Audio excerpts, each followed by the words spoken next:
So guys, eto guys yung Filipino sari-sari store dito. Bumili ako ng bigas. Ayan yung mga bigas nila guys.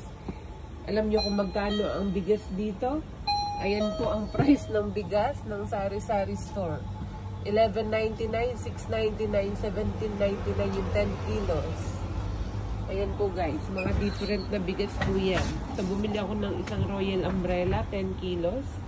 Ayan po ang po dito sa sari-sari store. Alam niyo po kung nakamagkano si Miss Gracie. Ayan, resibo po ang tangan-tangan ko. Eto yan guys ang napamili ni Miss Gracie. So ayan guys, hulaan nyo ang aking napamili. Ayan, eto yung resibo. Hulaan nyo kung magkano. Okay, may bigyan natin ng 300 pesos na GCash ang makakahula kung magkano ang napamili ni Miss Gracie dito. Ayan po ang napamili ko. At meron po akong isang sakong Royal Umbrella. Alright. God bless. Bye-bye.